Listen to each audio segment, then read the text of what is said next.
장관님, 오늘 저는 건설 현장에서 건설 노조들의 불법행위가 도를 넘고 있는 실태, 그리고 현장에 노동자들의 근로자들의 어려움, 또 억울함, 그리고 과연 이런 억울함에 대해서 국토부가 제대로 대응하고 있는지 질의 드리도록 하겠습니다. 지난 6월 28일 대한건설협회에서 건설 노조의 불법행위에 대한 엄정한 법 집행을 촉구하는 탄원서를 대통령실, 국무조정실, 국토부 그리고 양 당의 정책위원회 제출한 바 있습니다. 혹시 보신 적 있으십니까? 네, 알고 있습니다. 예, 핵심 내용은 건설 자재 가격 상승 또 공사비 부족 등으로 지금 현재 생존권마저 위협받고 있는 이런 상황에서 건설 노조의 각종 불법 행위로 인해서 더 이상 건설업 못 해먹겠다. 도저히 이어갈 수가 없다라는 심각성을 호소하는 내용이었습니다. 다 아시다시피 건설 노조의 지금 불법 행위 유형으로는 자신의 민노총이나 한노총, 조합원 그리고 장비를 사용을 강요하고 있습니다. 그리고 노조의 전입료 또 원래비나 급행료, 소위 담뱃값이라고 그러죠. 가외돈입니다. 이런 것을 강요 요구하고 있습니다. 만약 거부할 경우에는 의도적으로 공사를 방해하는 행위를 서슴지 않고 있습니다. 공사 현장 입구에서 집회를 벌이고 또 새벽이나 심야 시간에 장송곡을 틀어놓고 드론을 띄워서 안전이나 환경관리법 위반 사소한 것들을 다 찾아내서 신고하겠다고 협박하고 있습니다. 그리고 비노조원들에게는 일감을 미끼로 해서 노조 가입을 강요하고 있습니다. 그야말로 무법천지입니다. 이런 불법 행위에 대해서 더 이상 참지 못해서 이제 목소리를 내는 겁니다. 근데 가장 근본적인 문제는 이런 노조의 불법 행위 자체도 문제지만 여기에 정부의 미온적인 태도가 더 문제입니다. 이런 불법 행위를 해도 처벌을 받지 않는다라는 그런 인식이 뿌리 깊게 지금 박혀 있습니다. 그러니까 이게 근절되지 않고 횡행하는 겁니다. 그래서 이에 문재인 정부에서도 이 문제의 심각성을 알고 지금 국토부에 관련 기관을 설치를 했습니다. 알고 계십니까? 네. 네. 지금 현재 따로 설치는 된 거는 아니고요. 지금 국토부 내에 건설 현장 채용 질서 신고 센터라고 그래서 건설 산업과의 인력계에 2명의 사람을 배치해서 지금 이 사건에 대해 불법 행위에 대해서 사건을 접수받고 있습니다. 내용을 좀 보겠습니다. PPT에 보시면은요. 지금 82건, 1년은 안 됐습니다만 82건의 의심되는 위법 사항들 신고 접수된 게 82건입니다. 본 의원실에서 직접 분석을 해보니까 의심되는 위법 사항이 178건으로 나타났습니다. 신고 접수된 한 건당 최소한 2건의 위법 사항이 발생된다는 의미입니다. 내용을 보면요. 순서별로 보면 형법 위반, 업무 방해 46건으로 가장 많았습니다. 그리고 건설기계, 자기네 장비를 무조건 사용하라고 강요하는 것, 공정거래법 위반입니다. 42건. 그리고 형법도 위반, 특수협박입니다. 그냥 협박하는 게 아니라 물건으로 위협을 가하는 특수협박이 42건입니다.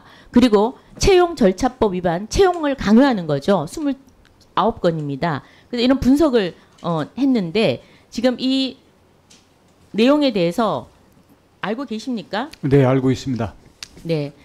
지금 이런 구체적 사례를 보면 참 기가 찹니다. 참으로 현장은 그야말로 저는 악몽의 현장이라고 보여지는데요. 이거 한번 내용을 한번 보시겠습니다.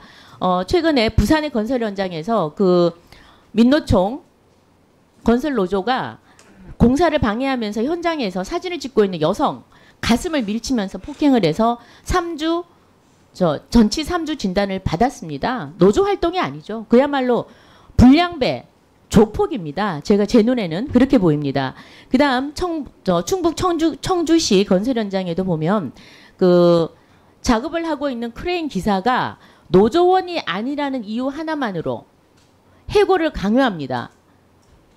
그 다음에 세종시에 정부 지금 청사 신축 현장이 있습니다. 여기서도 지금 노조원의 공사 기계를 사용을 강요하고 있습니다. 이거 다 법 위반이죠. 그래서 현장 소장은 그럼 어떻게 하느냐. 이 민노총 보복이 두려워서 사전에 이미 계약한 기계업체와 계약을 그냥 파기를 합니다. 그리고 또 다른 예입니다. 정말 이 사진을 한번 보셔야 되는데요. 얼마나 이게 비참하냐면요. 이 건설사 직원이, 이 평택에 있었던 일인데요. 현장에 있는 관리자가 그 노조가 안전모를 잠시 벗었다는 거 찍어가지고 무차별적으로 고발을 합니다. 그러니까 노조의 그 악의적인 신고에 무차별적 고발하고 신고에 이제 더 이상 더 이상 견디지를 못하는 거죠. 그래서 이렇게 땅바닥에 엎드리고 빌고 사정을 합니다. 공사 진행을 이 정도 되면은 사실은 경찰이 와야 되는데 이렇게 공사 직원이 이렇게 엎드려 빌고 이 사진을 만약 가족들이 보면 정말 피가 거꾸로 솟지 않겠습니까? 그야말로 인격 말살 이런 것들이 현장에서 지금 벌어지고 있습니다. 이뿐만이 아닙니다.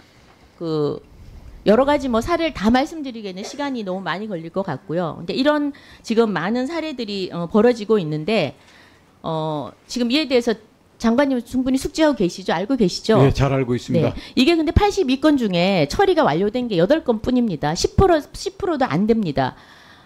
왜 그러냐면 신고한 사람들이 결국은 신고인이 취하하거나 이걸 포기합니다. 보복이 두려운 거죠. 거의 이 내용에도 보면 거의 다 보복이 두려워서 이렇게 취하를 하고 있습니다. 그래서 이 부분에 대해서는 신고를 하게 되면 다 아시겠지만 바로 저희가 그 경찰청이라든지 아니면은 다른 부서로 이 사건을 넘깁니다. 그래서 처리를 하는데 굉장히 또 지연이 되고 있고요. 그 와중에 결국은 포기하고 현장은 무법선지가 된다는 겁니다. 여기에 대해서 장관님 어떻게 생각하시는지 답변 좀 부탁드립니다. 예, 이런 사례들이 사소한 위법이 나왔을 때부터 현장에서 경찰이나 우리 고용노동부, 국토부가 제대로 철저하게 대처를 해 나갔더라면 이 사태까지는 안 왔을 텐데요. 지금 쌓일 대로 쌓여서 사실 현장에서는 이 건설 이 업체에서도 보복이 두려워서 신고를 못할 정도의 상황이 왔기 때문에 저희들이 특별한 각오로 이것을 바로잡아 나가기 위해서는 대대적인 단속이 불가피하다고 생각합니다. 네, 감사하고요. 하나 더 말씀드리겠습니다. 이거 지금 현재 국토부 내에 그 건설 사업과에서 직원이 2명밖에 되지 않습니다. 이 2명이 하는 일을 제가 좀 자세히 보니까 도저히 2명이 할 수 없는 일입니다. 따로 센터가 만들어진 것도 아니고 인력계에 사무관 1명, 주무관 1명이 하는데요. 유선 전화로 사건을 접수받고 뭐 신고서 양식을 송부하고 또 법 위반 사례를 하나하나 분류를 해서 고용부로 보낼 거 보내고 공정위로 또 경찰청으로 다 보냅니다. 그리고 사건 처리를 요청하고 또 처리상의 진행 상황도 계속 팔로우를 하고요. 최종 처리된 결과물도 공유를 합니다. 굉장히 과중한 업무입니다. 어떻게 이걸 2명이서 하겠습니까? 그래서 이거는 장관님께서 한번 살피셔서 인원을 증원을 하든지 이 업무에 대해서는 다시 한번 검토를 해주시고 이거 반드시 근절해야 됩니다.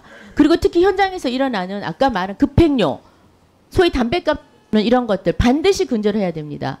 여기에 대해서 답변 한번 주시죠. 예, 특히 그 노조들이 이 외국인 노동자 고용이라든지 아니면 안전의 사소한 규정들 위반 이런 것들을 가지고 약점을 잡아서 결국 괴롭히는 경우들도 있고요. 또 노조원 그 작업을 희망하는 사람들에게 수천만 원대의 노조 가입비를 강요를 하면서 새 확산 경쟁도 하고 있습니다. 이러다 보니까 개별 사업자 내지는 어느 개별 부처의 공무원 한두 사람이 할 수 있는 규모를 이미 넘어서 있고요.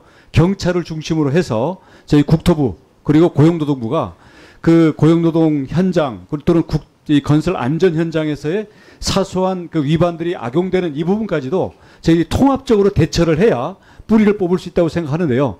이미 저희들이 관계부처들이 논의를 하고 있습니다만은 특별 단속 기간을 이게 어느 정도 자리 잡을 때까지 강력하게 펼칠 필요가 있고요. 이에 대응하는 국토교통부의 조직도 저희들이 보강하도록 하겠습니다.